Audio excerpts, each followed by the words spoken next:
¿Cómo le va? Bienvenidos a una nueva edición de Sin Mordaza. Hoy hemos preparado un programa especial, casi diría distinto, porque vamos a abordar temas y algunos videos que vamos a poner en consideración para reflexionar juntos lo que nos está pasando con el coronavirus. Pero por supuesto, lo que usted está esperando de Sin Mordaza, la cuestión política. Y vamos a tener en la segunda parte de este programa todo lo que ocurrió en el recinto de la Cámara de Diputados. Sí, los que hablaron, las posiciones y cómo el raciocinio terminó con esta pelea que parecía un culebrón que nunca iba a terminar, donde se le pudo otorgar al Poder Ejecutivo de la provincia dos herramientas para poder enfrentar no solo la deuda que dejó Lichi con su gestión y toda la deuda flotante que dejó el socialismo en 12 años de gestión, sino que también un nuevo endeudamiento para encarar el tema del coronavirus de 15.000 millones. Darío. Así es, Carlos. Bueno, una semana muy particular, no solamente en la provincia, sino también en el país y en el mundo, por lo que está pasando. Así que nos vamos a ocupar de eso. Incluso esta semana tuvo mucha difusión el presidente de El Salvador, que se hizo popular, de un país muy pequeño, que no llega a 7,5 millones de habitantes, pero que se trascendió a partir de unas decisiones que tomó. Y bueno, vamos a ocuparnos de eso también, vamos a ocuparnos, porque este tema en la Cámara de Diputados, donde hubo sesión el martes, que era feriado, se habló específicamente, ¿no? Vos sabés que es cierto, y ahí es donde hacemos hincapié. Giustiniani planteó en el debate sobre la votación de las leyes una información que se dio en forma privada a los diputados y senadores en la reunión que el otro martes tuvieron con el gobernador de la provincia. Y si querés vamos a empezar con eso. Vamos a escuchar lo que decía Giustiniani de lo que iba a impactar el coronavirus en el país. Creo que todos cuando concurrimos el martes pasado a la noche a esa reunión, al Salón Blanco de la Gobernación, nos asustamos un poco ante el informe que dio la Secretaria de Salud. La Secretaria de Salud, con datos muy sólidos, firmes, técnicos, nos dijo a todas y a todos que el escenario más optimista que tenía la República Argentina en función de lo que se venía del coronavirus era de 260.000 contagiados. El escenario más optimista para la República Argentina es de 260.000 contagiados. Muchos le preguntaron en ese momento si los datos que ahí se estaban dando se podían hacer públicos, porque la verdad que daban miedo. Si nosotros consideramos que en este momento Italia tiene 120.000 contagiados y está absolutamente desbordada la situación, si consideramos que España no llega a los 100.000 o en estas horas puede haber llegado a los 100.000 y tiene absolutamente desbordada la situación sanitaria con 8.000 y pico de muertos que siguen creciendo día a día y sin posibilidad ambos países con sistemas tecnológicos avanzados, sanitarios, de dar respuesta a la situación que están padeciendo. Y no hay luz al final del túnel. No hay luz al final del túnel que vio China, que vio Corea del Sur. Y nosotros estamos viendo la pandemia, las consecuencias de la pandemia en el primer mundo. Ahora la estamos viendo en Estados Unidos, que también se han disparado tanto el número de contagiados como de muertos, y todavía no sabemos cuáles van a ser las consecuencias de la pandemia en el tercer mundo. Todas y todos, creo que la inmensa mayoría del país apoya la estrategia del gobierno nacional de la previsión, de la máxima previsión, de haber empezado antes con la única respuesta, absolutamente la única respuesta a la pandemia, que es el aislamiento social. Hasta hoy, y no va a haber La vacuna aparecerá dentro de meses para la próxima pandemia. El tratamiento aparecerá efectivo para la próxima pandemia. La única respuesta es esta, es la que se está dando y que con toda responsabilidad todos y todas estamos cumpliendo en la República Argentina. Por eso, cuando uno ve esta realidad de que la única respuesta es el aislamiento social, y uno ve y sabe y conocemos la situación de las villas, de los barrios populares, sabemos que ahí va a ser muy difícil el aislamiento, sabemos que va a ser muy difícil la respuesta, y por eso rescatamos las acciones que se están haciendo de la mano de los intendentes, de las intendentas en el conurbano bonaerense, la coordinación con la ciudad de Rosario, con la ciudad de Santa Fe, que es por su cantidad de habitantes y de barrios populares, vamos a ser los más golpeados. Bueno, cuando uno escucha a Giustiniani, lógicamente basado en datos oficiales, en los datos que tiene el ministro de Salud de la provincia, pero que les dan la Nación. Y en esto es clave que a nivel nacional está preparándose todo para lo peor. Bueno, creo que en eso acertó el gobierno nacional de hacer la cuarentena para achicar la línea de crecimiento. Y según los informes que usted está haciendo referencia, Giustiniani, que nosotros los tenemos, y sabíamos que el 31 de marzo como fecha, por ejemplo, iba a haber 1.800 casos en la Argentina. Y en realidad había 1.000. Es decir, que no fue los números que da el informe lo que nos alienta que si seguimos en esa curva de que los crecimientos no sean exponenciales, se puede atender mucho mejor y no llegar a la cifra que dijo el diputado. Sí, en las últimas horas conocimos más datos oficiales con respecto a migraciones. En el mes de marzo casi 30.000 santafesinos que estaban en el exterior llegaron a la provincia. 30.000. Es un número realmente importante. Y todavía quedan 20.000 de todo el país dando vuelta por el mundo. Entre ellos muchos santafesinos, con los cuales nosotros hemos hablado, inclusive en la radio, que hay varados por todo el mundo esperando cuándo va a ser el día del ingreso. Ahora sí se sabe que alrededor de 700 personas por día podrían ingresar. De la otra forma ingresarían 10.000, 20.000 personas. Imposible controlarlos. Sí, pero aparte son personas que supuestamente por ahí no están enfermos, pero están transportando, son los famosos asintomáticos, que no tienen la enfermedad, pero sí transportan el virus. Y lo que ha pasado en muchas de las regiones, gente que no se enfermó, pero contagió igual. No es un dato menor que en la provincia de Santa Fe, que en los últimos días hemos tenido encabezado el ranking de cantidad de infectados, hay un dato que es muy claro y contundente por ahora. Todos han o llegado del exterior o tenido contacto con alguien que viajó. Por lo tanto, en el caso hay un caso solo en Rosario que lo están analizando bien, que podría ser de un contacto, de una persona que no tuvo contacto, sí, del virus circulando. Pero en el resto de la provincia no hay casos de infectados que no tuvieron contacto con alguien que viajó. Y todavía no tenemos el informe de hoy jueves en la mano, y hasta hoy un solo muerto. Y que no es argentino, sino que es un cónsul italiano, digamos. De Chile en Rosario, que estaba en Buenos Aires, pero ya llegó enfermo, vino con la familia, pero un hombre que tenía una patología anterior, diabético, también con tensión arterial alta, pero fue el único fallecido. Bueno, a ver, el país está armando hospitales de campaña para atender puntualmente a los enfermos que necesitan atención específica de coronavirus.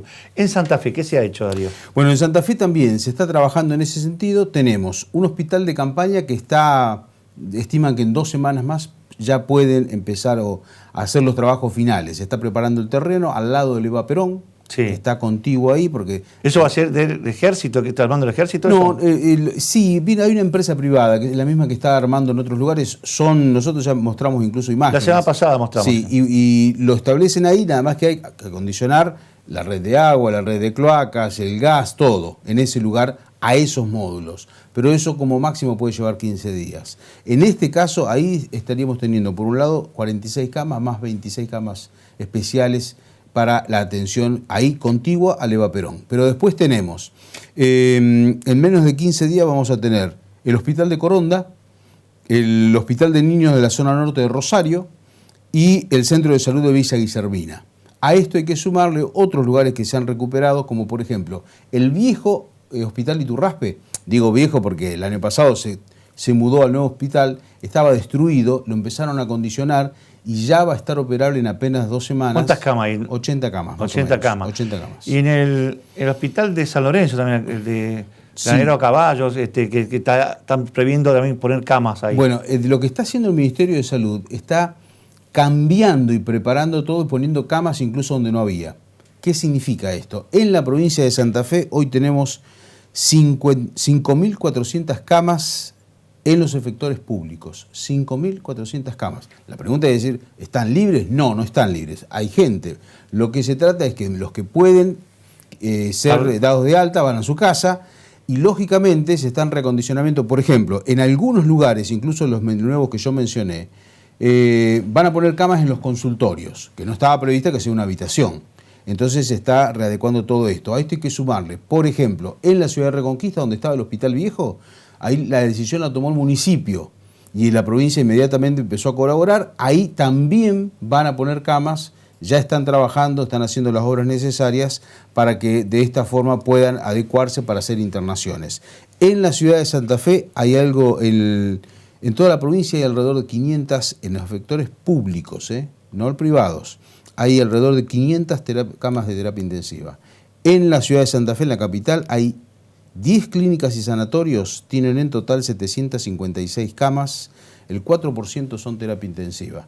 Digo esto porque uno dice, bueno, hay que sumar todos sanatorios, no hay tantas camas y mucho menos las disponibles. No, y sobre todo terapia intensiva porque tenés que tener la posibilidad, a ver, el respirador, si no tiene la provisión de oxígeno, no se le puede poner un tubo al lado. Es todo un sistema que está interconectado, donde hay módulos especiales que con la presión exacta, no es que uno pone un tubo y ya está, no.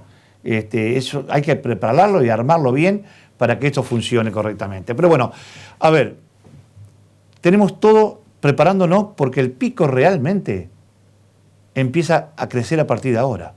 En los próximos días vamos a ver el crecimiento porque empieza a tener la propagación local y la sumatoria que va a tener de lo que es el virus social, y ya no el importado, sino que vamos a tener mayores casos y van a tener mayores complicidad algunas de estos enfermos y por lo tanto hay que tener cuidado en el sentido de seguir a rajatabla todas las prevenciones que nos dijeron.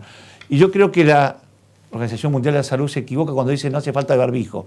Yo creo que ya hay que copiar a algunos países como Corea, como el caso concreto de China y Checoslovaquia, que todos lograron bajar el contagio usando sanos y enfermos barbijo.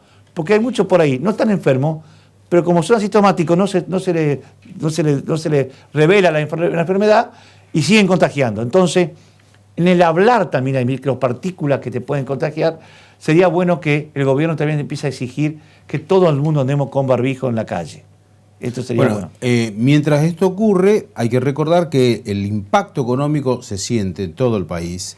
Se han tomado medidas en el ámbito nacional, también en el ámbito provincial, y se espera que en los próximos días tengamos más medidas con respecto al ámbito económico. En la ciudad de Rosario, el intendente anunció, por ejemplo, ahora hay una nueva modalidad. Las conferencias de prensa son sin periodistas. Sí. Ponen una cámara, se graba y se pone en las redes sociales o en la página del gobierno, tanto en todos lados pasa lo mismo, para evitar el contacto con los periodistas. En Rosario el intendente anunció una ayuda de 1.000 millones de pesos. El tema, creo que en lo social el gobierno nacional está haciendo las cosas bien, ha instrumentado ayuda hasta los que por ahí, los monotributistas de categoría A y B, tengan una ayuda de 10.000 pesos. El gran problema y la gran pregunta son las pymes, son los comercios, lo que atienden al público, lo que no tienen forma, porque han dado medidas. Y la hemos estado analizando de esto de que las empresas consideradas pymes van a tener una ayuda de gobierno y es bastante engorroso y complicado poder accederlo.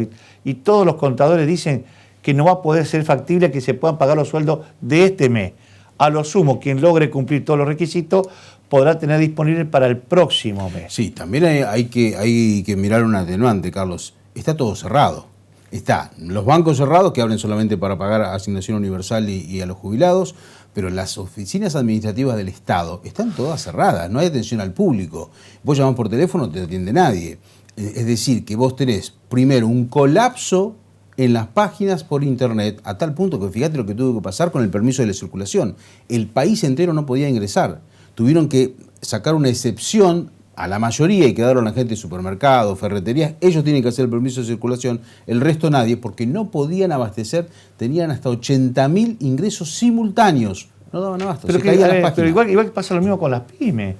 Es decir, vos querés ingresar a la FIP y también está todo lento, producto que también todo el mundo está usando internet.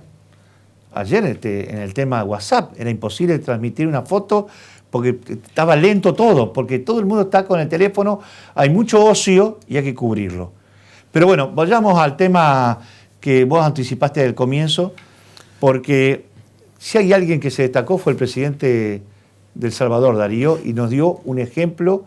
¿Quién es este tipo, Darío? Nayib Bukele es un joven dirigente, 38 años tiene, que ha tenido el reconocimiento social mundial a partir de las medidas que tomó. Muy firme, entre otras cosas, el Estado ha tomado la determinación de postergar todo 3 meses. Vamos a escucharlo, vamos a ver quién es y qué medida tomó, que ojalá algunos presidentes también lo empiecen a imitar. Si así lo hiciereis, que la patria os premie. Es Nayib Bukele y es el presidente de El Salvador desde junio de 2019. Tiene 38 años y se le bautizó como el mandatario millennial. Es un experto en Twitter y da hasta órdenes a sus ministros por esta red social. Rompió todos los esquemas de su país al desbancar a los 2 partidos tradicionales que siempre habían gobernado en El Salvador. Su objetivo es mejorar la vida de los casi 7 millones de habitantes de ese país. Debemos de decidir nosotros mismos que debemos de dejar de matarnos. Debemos de decidir nosotros mismos que dejemos de botar basura en la calle. Debemos de decir nosotros mismos que vamos a trabajar el doble. Ahora ha pasado al plano internacional tras convertirse en el líder más valorado por su actuación contra el coronavirus. Reflexiones como estas le están haciendo muy popular. Vieron las imágenes en Italia y dijeron, bueno, o en Corea del Sur, en los países asiáticos, dijeron, está en Asia. Después de declarar la cuarentena en su país con apenas unos casos, anunció unas medidas económicas que se están haciendo virales en las redes. Hemos suspendido por 3 meses los pagos de luz, los pagos de agua, los pagos de teléfono, los pagos de internet, los pagos de cable, los pagos de alquiler, los pagos de bancos, los pagos de tarjetas de crédito, los pagos de hipoteca. Entonces no hay pagos. Los pagos de las casas de ventas, de almacenes de ventas de electrodomésticos, los pagos de automóviles, los pagos de motocicletas, todos esos pagos están suspendidos. Hay una moratoria legal de 3 meses, es decir, no tiene que preocuparse por pagar nada de eso. Entonces alguien va a decir, bueno, pero ¿cómo compro mi comida y la comida de mi familia? Bueno, usted va a recibir el mismo salario, en el caso de las personas que reciben salario, y con eso lo puede comprar. Máxime ahora que no va a tener que pagar alquiler, luz, agua, teléfono, internet, cable, etcétera, tarjeta, etcétera. Y si no recibe salario, pues no va a pagar todo eso tampoco, pero va a tener que comprar comida y puede decir, bueno, pero yo vendo ropa en la calle, ¿y cómo voy a hacer? O yo hago caricaturas en el parque, ¿cómo voy a hacer? O yo salgo a vender lo que puedo en el día, ¿cómo voy a hacer? Bueno, usted va a recibir $300 en su hogar para que pueda comprar comida.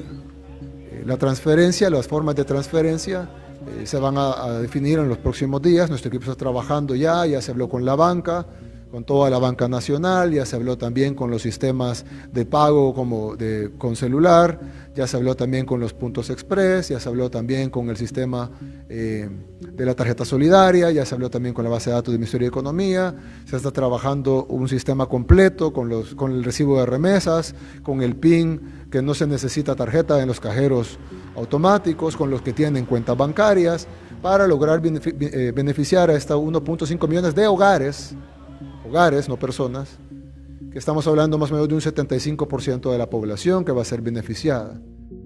En las redes se pide a los gobernantes europeos que tomen nota de este presidente salvadoreño. Para sacar nuestro país adelante, nuestros hermanos en el exterior, que tanto nos envían a El Salvador, también deben unirse. Bueno, pero hay una parte que lo borró el informe. La televisión española. La televisión española. que es el mensaje a los empresarios. Fue muy duro con los empresarios. Porque dice, yo sé que hay algunos empresarios que están preocupados porque van a perder el 10 o el 15% este año de utilidades, que van a ser menos ricos, 20%. Y le da consejos realmente durísimos, diciéndole, ¿de qué vale tener más plata si no la puede disfrutar, cuando todos nosotros estamos tratando de poner en condiciones un sistema de salud y de atención que capaz él lo va a necesitar y donde vamos a tener que salvarle la vida para que pueda disfrutar esa guita que tanto se preocupa que no va a poder ganar, porque parece que había muchas quejas de los empresarios en El Salvador de que se estaba priorizando, porque claro, con todo lo que escuchamos, plata para todo el mundo, la economía informal, viste, casi el 75%, y le iban a dar igual $300 para poder afrontar lo que estaba pasando y encima postergación de todos los impuestos. Creo que es lo que hay que hacer acá. En Argentina solamente logramos que se posterguen hasta terminar la cuarentena que dispuso el gobierno, son los vencimientos de las tarjetas. El resto sigue todo igual. Me parece que postergar mientras no haya actividad económica, por lo menos hasta que se comience a mover de vuelta. Gran ejemplo, bueno, este es un millennial, este es un tipo que tiene claro y derrotó a los dos partidos más importantes de su país. El otro tema, tal cual le explicábamos recién, ha tenido trascendencia también un informe de 2015 de la televisión italiana, que entre otras cosas hablaban de un virus hecho en un laboratorio que podía mutar y pasar a las personas, que ha tenido mucha trascendencia porque... Fue en el 2015, no fue 2015, ahora. 2015. Hace 4 años. Y ya, más allá de que después ahora que volvió a tener de vuelta vigencia este video, la revista donde supuestamente se basó el informe, salió a cuestionar y a decir que no fue manipulado. Pero vamos a ver el informe, Darío, y después lo seguimos analizando. Scienziati cinesi creano un supervirus polmonare da pipistrelli e topi. Serve solo per motivi di studio, ma sono tante le proteste. Vale la pena rischiare? È un esperimento, certo, ma preoccupa tanti scienziati e un gruppo di ricercatori cinesi innesta una proteina presa dai pipistrelli sul virus della SARS, la polmonite acuta, ricavato da topi. E ne esce un supervirus che potrebbe colpire l'uomo, resta chiuso nei laboratori, ovvio, serve solo per motivi di studio, ma vale la pena correre il rischio, creare una minaccia così grande solo per poterla esaminare? Maurizio Menicucci. Vecchio quanto la scienza il dibattito sui rischi della ricerca. In fondo è il mito di Icaro che cade per avere sfiorato il sole con le ali di cera progettate dal padre Dedalo. Lo rilancia un esperimento realizzato in Cina dove un gruppo di studiosi è riuscito a sviluppare una chimera, un organismo modificato innestando la proteina superficiale di un coronavirus trovato nei pipistrelli della specie, piuttosto comune, detta naso a ferro di cavallo, su un virus che provoca la SARS, la polmonite acuta, anche se in forma non mortale, nei topi. Si sospettava che la proteina potesse rendere l'ibrido adatto a colpire l'uomo e l'esperimento lo ha confermato. È proprio questa molecola detta SHCO14 che permette al coronavirus di attaccarsi alle nostre cellule respiratorie scatenando la sindrome. Secondo i ricercatori, inoltre, l'organismo, quello originale e a maggior ragione quello ingegnerizzato, può contagiare l'uomo direttamente dai pipistrelli senza passare per una specie intermedia come il topo. Ed è appunto questa eventualità a sollevare molte polemiche. Proprio un anno fa il governo USA aveva sospeso i finanziamenti alle ricerche che puntavano a rendere i virus più contagiosi, ma la moratoria non aveva fermato il lavoro dei cinesi sulla SARS, che era già in fase avanzata e si riteneva non così pericoloso. Secondo una parte del mondo scientifico, infatti, non lo è. Le probabilità che il virus passi alla nostra specie sarebbero irrilevanti rispetto ai benefici, un ragionamento che molti altri esperti bocciano. Primo perché il rapporto tra rischio e beneficio è difficile da valutare e poi perché, specie di questi tempi, è più prudente non mettere in circolazione organismi che possano sfuggire o essere sottratti al controllo dei laboratori. Bueno, hasta allí parte de lo que veíamos hace 5 años, lo que emitió la televisión italiana, y lógicamente ahora está el debate en torno a si esto es mentira, si es cierto, porque claro, cuando vos lo escuchás vos decís, mirá lo que estaban haciendo y mirá cómo terminó. 5 años después lo ves en la realidad. Pero bueno, a ver, está diciendo que empresas que financiaban de Estados Unidos se alejaron y que China sí siguió con la investigación, siguió con este trabajo, algo muy peligroso. Y teniendo hoy, ya con el diario del lunes, hay mucha información que dicen que China ocultó también la cantidad de muertos.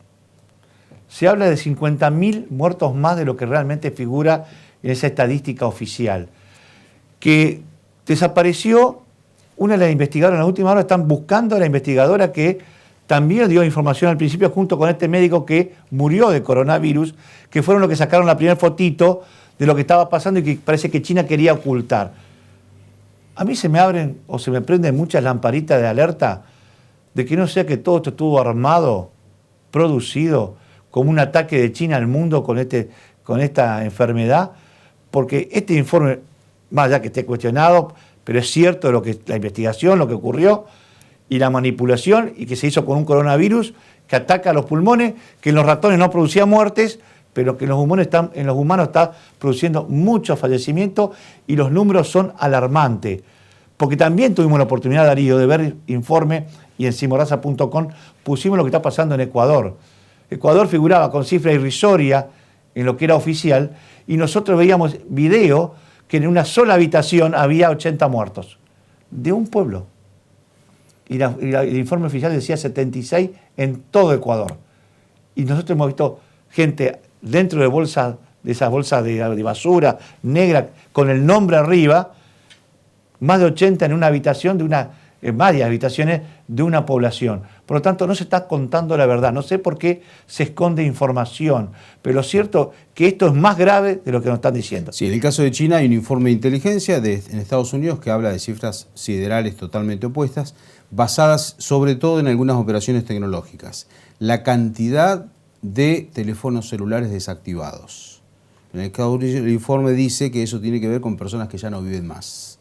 Las cifras son muy importantes, no hace falta decirlas por ahora, pero tiene que ver con que sospechan el control. Dicen, no puede tener 1.500 millones de habitantes y murieron menos 1.500 millones. Y murieron menos de 3.000. Cuando lo que está pasando en Estados Unidos. Bueno, arriba de los 200.000 infectados. Ayer vi imágenes de camiones, digamos, estos frigoríficos para transportar carne.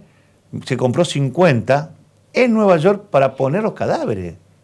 No, porque están muriendo miles por día. Distribuyeron en las últimas horas 100.000 bolsas esas para ponerlos a los habitantes ahí, no solamente en Nueva York, sino en varios lugares. Pero cuando vos decís el Estado distribuyendo las bolsas para poner los cuerpos, dice Donald Trump que vienen las 2 semanas peores del coronavirus en Estados Unidos. Yo creo que en Argentina recién comienza, y por eso cuando dicen que esto va a ser hasta el 13 de abril, yo dudo, esto se va a extender y lamentablemente vamos a tener que seguir en cuarentena, más allá de la presión que hay de las empresas y por supuesto, los industriales que quieren seguir trabajando y que se vuelva a la normalidad porque se está paralizando y todo el mundo quiere recaudar para poder pagar las cuentas y sobre todo el Estado.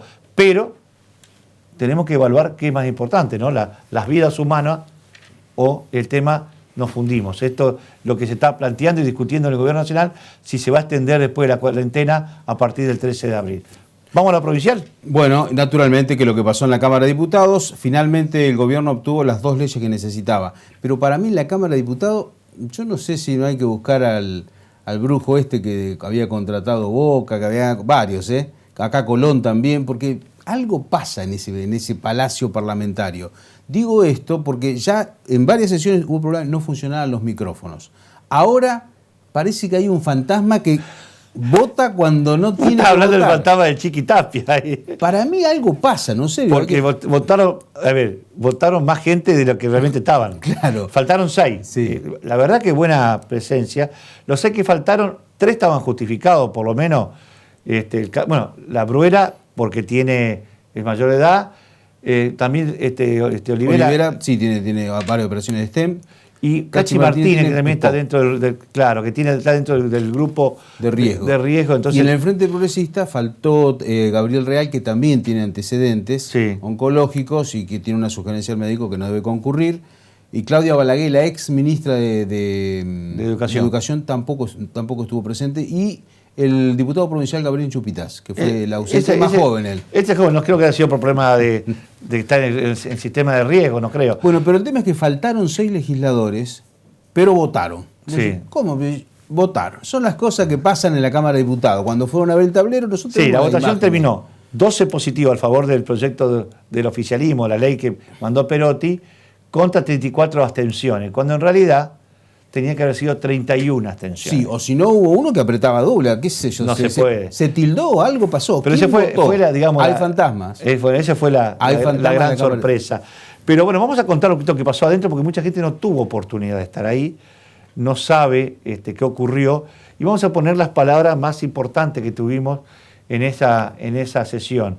Sobre todo porque ocurrió que el propio presidente de la Cámara, que no ocurre habitualmente, que no se hace, bajó de lo que era la conducción y se sentó como diputado para poder contar o decir lo que él pensaba con esta votación que se hizo en la legislatura.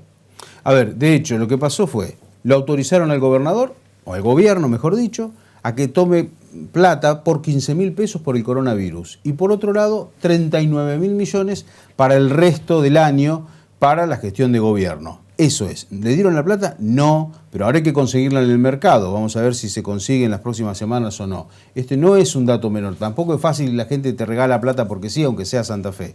Pero eso fue lo que pasó. Y en base a esto, las dos se aprobaron, una por unanimidad, el tema del coronavirus y 15.000 millones de pesos, y la otra, como recién explicamos, por los votos de los que apoyaron el proyecto del gobernador.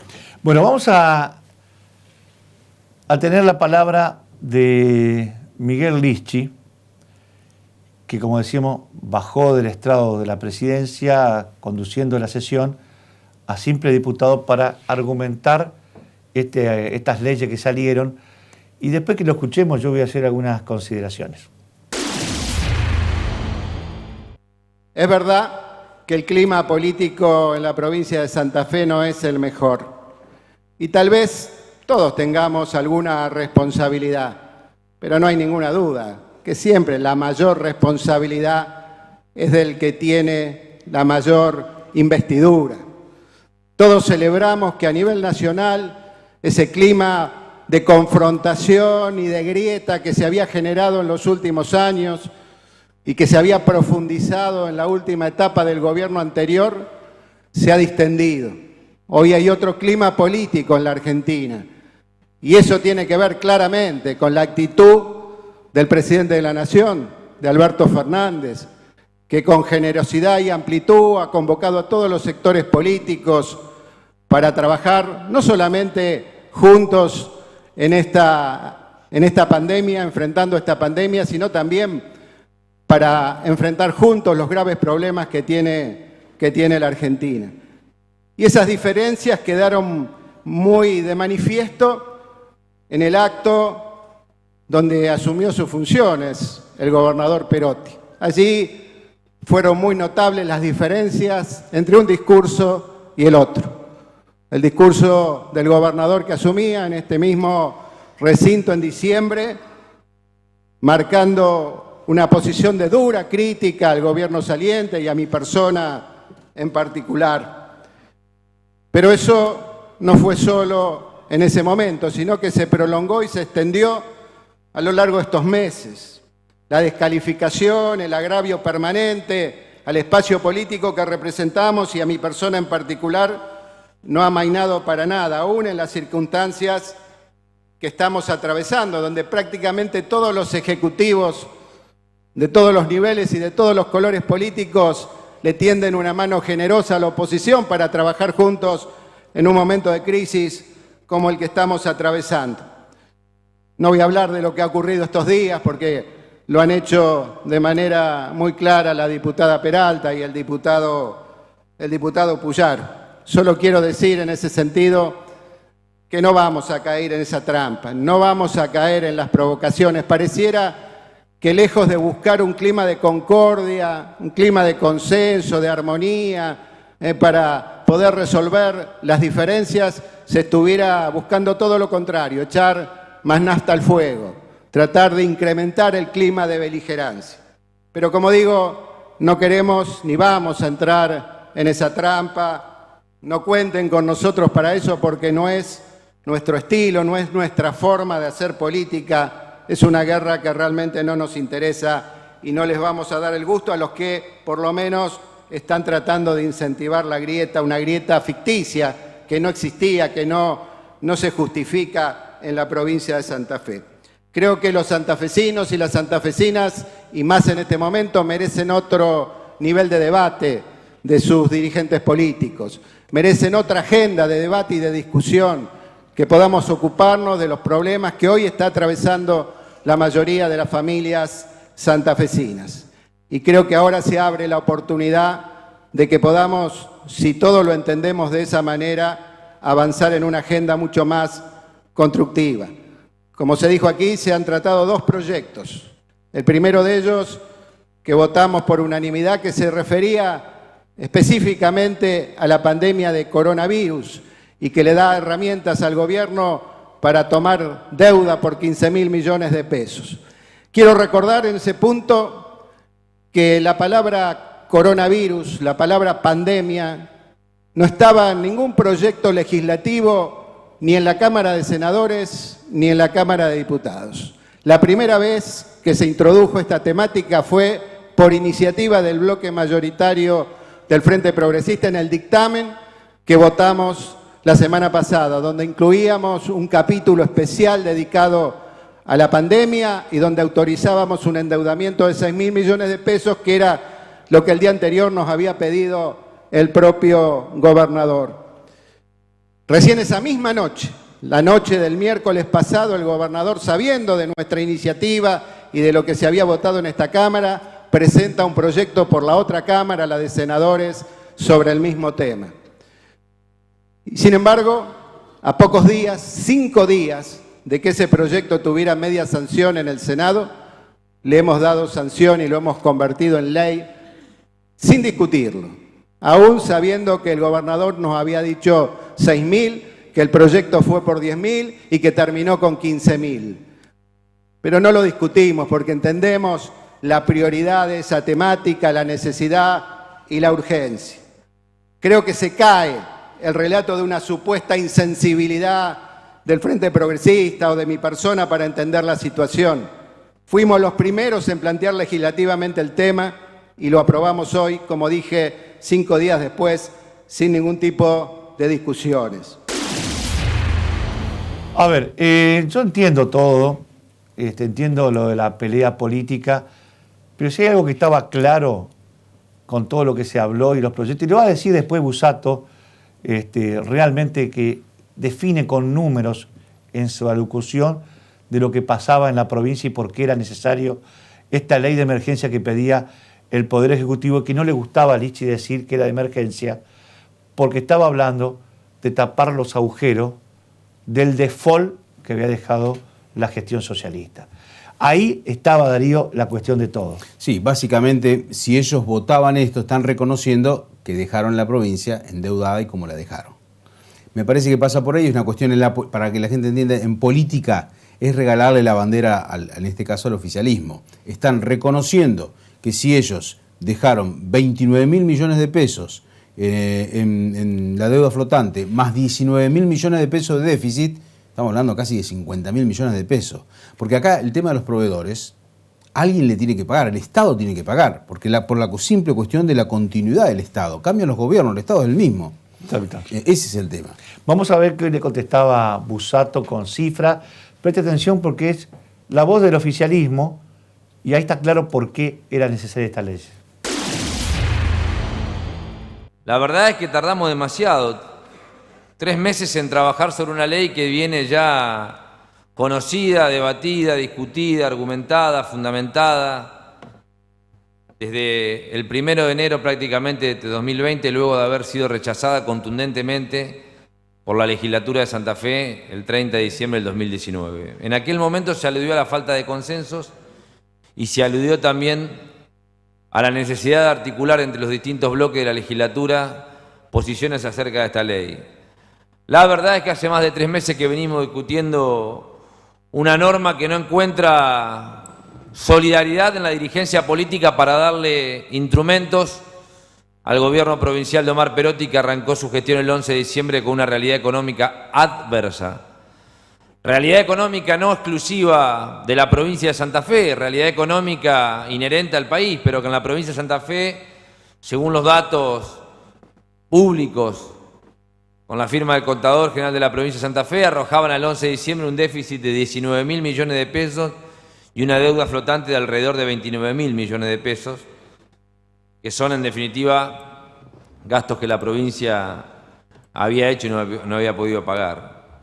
En función de eso, señora presidenta, yo creo particularmente que esta ley tardó demasiado en tratarse y que no se ha podido llegar a un acuerdo porque la mezquindad política de algunos sectores ha sido durísima y me parece que hoy, inclusive en esta sesión, podríamos estar trabajando bajo otra premisa, pero quienes dicen saltar la grieta tratan de meternos sistemáticamente una y otra vez en una discusión que se torna bizantina. Esta ley es una ley que busca darle al gobierno la posibilidad de recomponer económica y financieramente la provincia. Es una ley que le otorga la posibilidad de endeudamiento por 39.000 millones de pesos, de los cuales 10.000 millones de pesos van directamente para gestionarse a partir de los municipios y las comunas. O sea que de los 29.000 millones de pesos restantes, señora presidenta, hay 8.657 millones que son básicamente tomar deuda para financiar obra pública presupuestada en un presupuesto que el gobierno anterior recibió sin haber participado en la elaboración del mismo. 6.000 millones de pesos se toman en deuda para cancelar deuda flotante que el gobierno recibió el 11 de diciembre. Y 2.700 millones de pesos, señora presidenta, son para cancelar obligaciones que la empresa provincial de energía tiene para con la prestadora en ese momento. Luego hay 12.500 millones de pesos más y 3.500 que corresponden al municipio y comuna, es decir, un total de 16.000 que se otorgan en 3 tramos, 8.000 millones de pesos en el primer tramo y 2 tramos de 4.000, que tienen básicamente que ver con solventar algunos gastos que nosotros consideramos indispensables.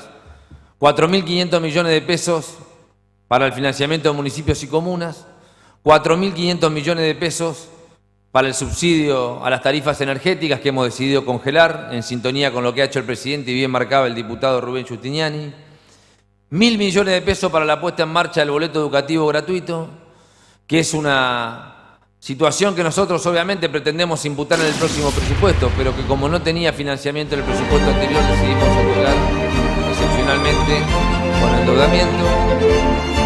1.000 millones de pesos para la emergencia en materia de seguridad y 2.500 millones de pesos para la emergencia alimentaria, conjuntamente con otros 2.500 millones de pesos para la emergencia alimentaria. Es decir, que la recomposición económica y financiera de la provincia tiene que ver básicamente también con poder afrontar gastos concretos que tienen que ver con el funcionamiento del Estado y que tienen que ver con tratar de llevar políticas públicas en una situación extraordinaria con la mayor contundencia posible.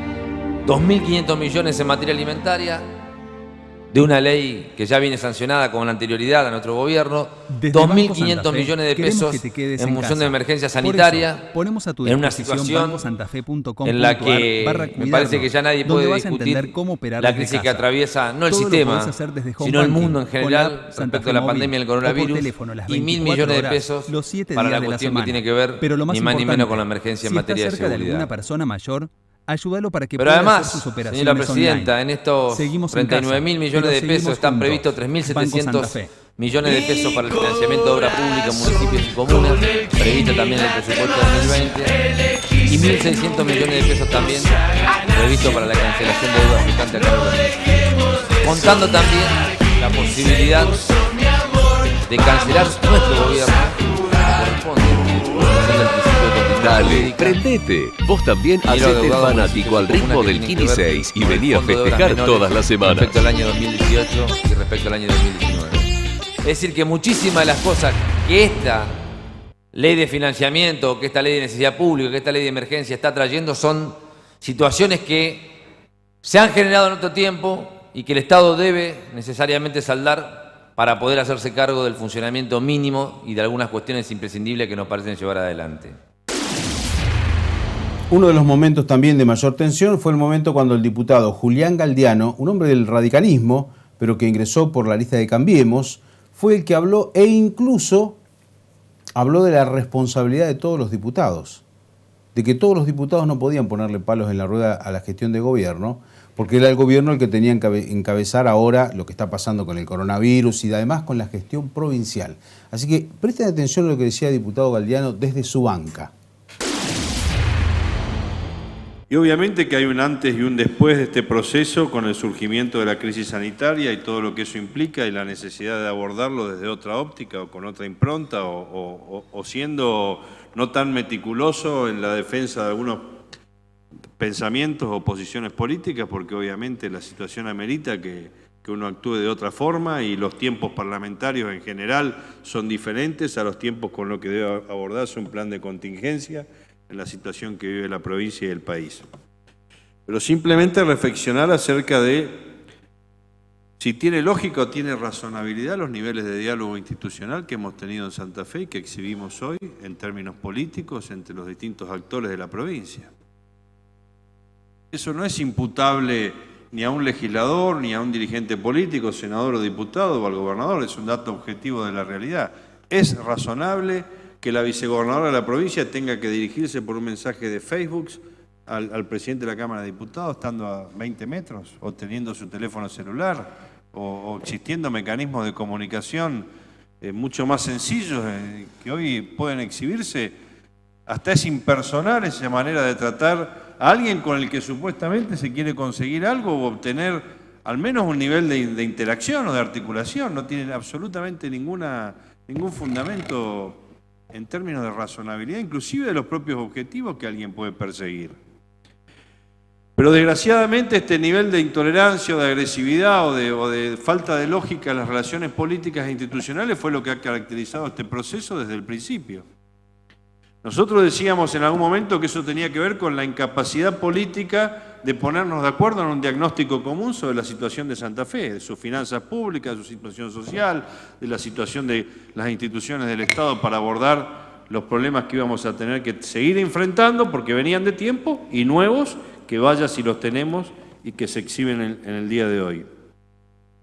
Y en eso hay un principio del derecho de que nadie puede alegar su propia torpeza y nosotros tenemos que hacer una autocrítica de que también tenemos responsabilidad en este nivel de falta de articulación. Obviamente que el Ejecutivo la tiene, obviamente que la agresión y declaracionismo permanente de algunos actores importantes, funcionarios del Poder Ejecutivo Provincial, no han ayudado a la convivencia institucional y democrática entre la legislatura o sectores de la política y sectores del gobierno, del Poder Ejecutivo. Pero también nosotros.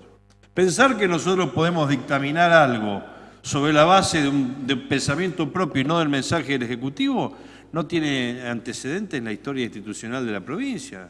Es como que venga un mensaje del presupuesto y diga, no, yo voy a hacer este otro y tengo mayoría y lo voto. El presupuesto lo formula el Poder Ejecutivo y en este caso la potestad de endeudamiento, para qué quiere el dinero, también es una potestad a acordar con la legislatura, pero sobre la cual el Ejecutivo tiene que establecer prioridades.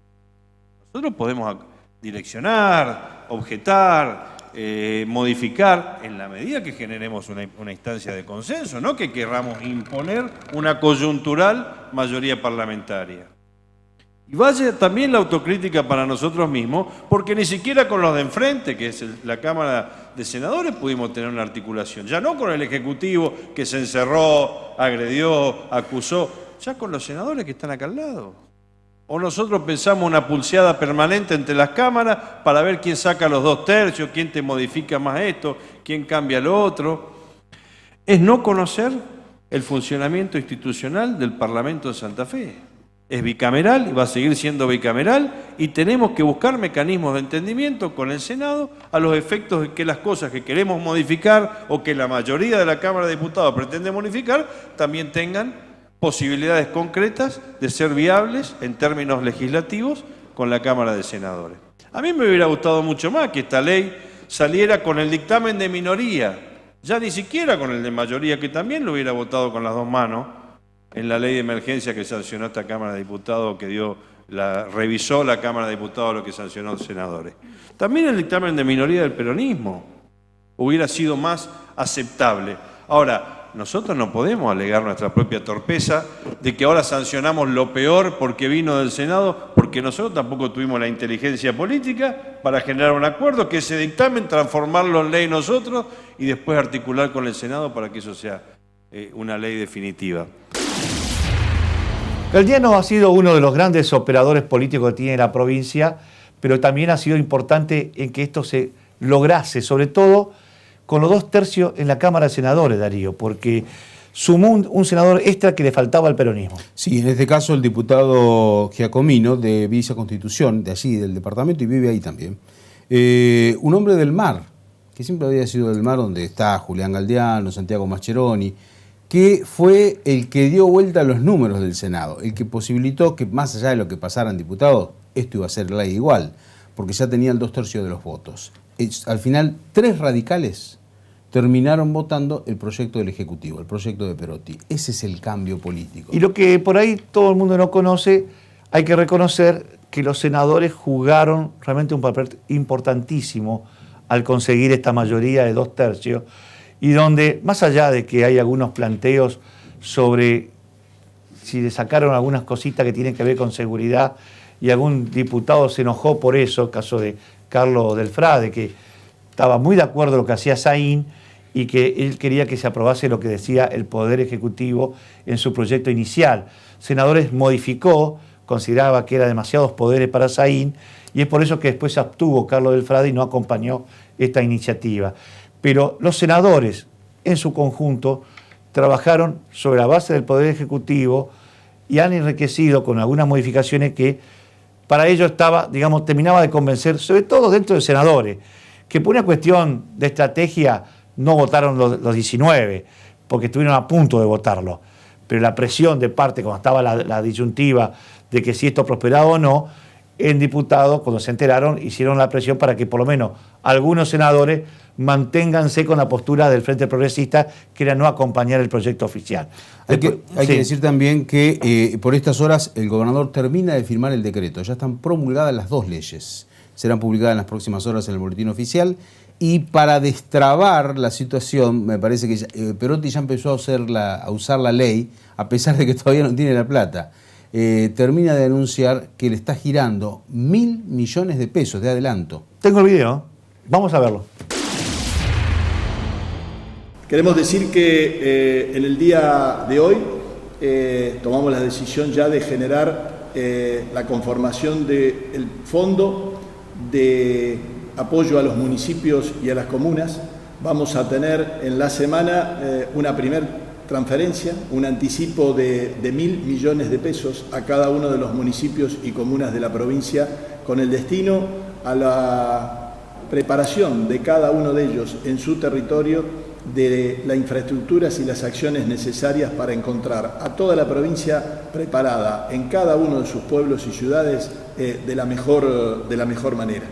También vamos a cancelar en el transcurso de la semana, el día viernes, a más tardar el día lunes algunos, a las principales deudas que mantenemos con los proveedores de insumos médicos, de insumos críticos en este tema central en lo que nos aborda.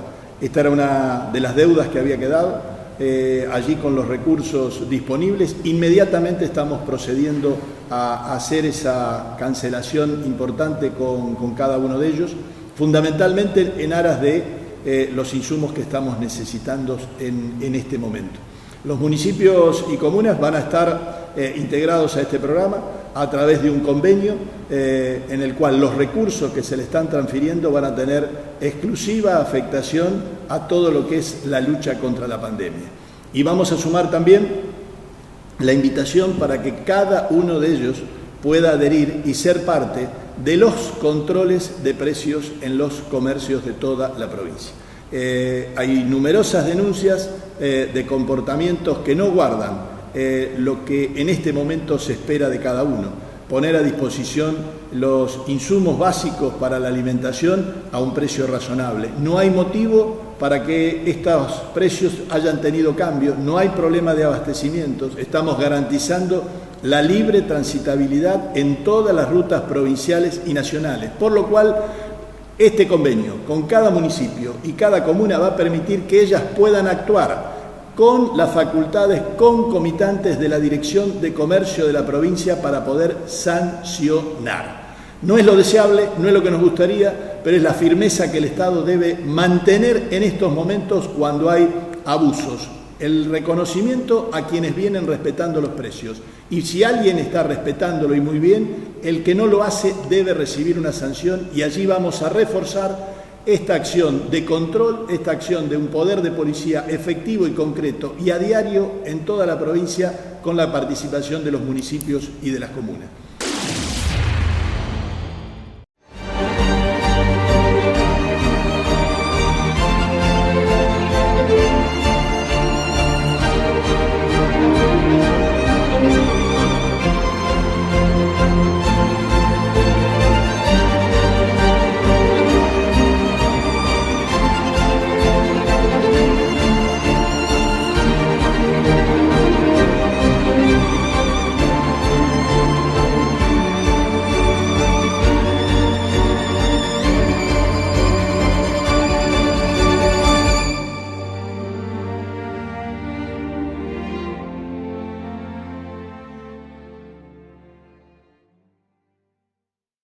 Desde Banco Santa Fe queremos que te quedes en casa.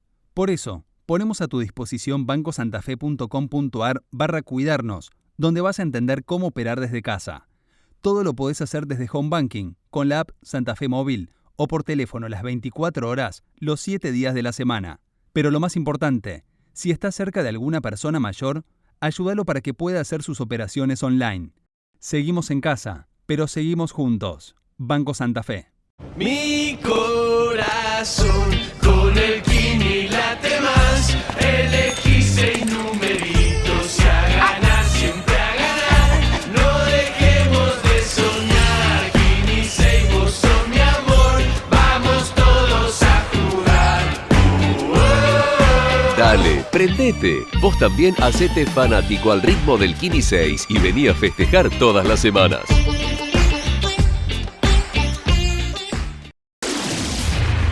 Es sumamente importante también esto del anuncio de pagar a los proveedores de los insumos hospitalarios. Queda el día entre viernes y lunes y al mismo tiempo hay varios de esos proveedores que le habían cortado los suministros a la provincia. Y a partir de ahora que cobran la totalidad, había gente que hace 8 meses no cobraba. Bueno, por eso uno dice, a ver, peleaban por una ley que no quería dársela al Frente Progresista al oficialismo y tenemos esto. 8 meses no era la gestión de Perotti, era la gestión de Lichi, que cuando perdió decidió no pagar a nadie, siguió haciendo obra y mandando a que se realicen las licitaciones públicas sin tener la plata como respaldo. Es decir, todo el lío que se armó financieramente a partir de diciembre es producto de la gestión y el default que dejó Miguel Lichi. Darío, nos vamos. Nos vamos y dentro de una semana nos encontramos otra vez. Hasta la semana que viene.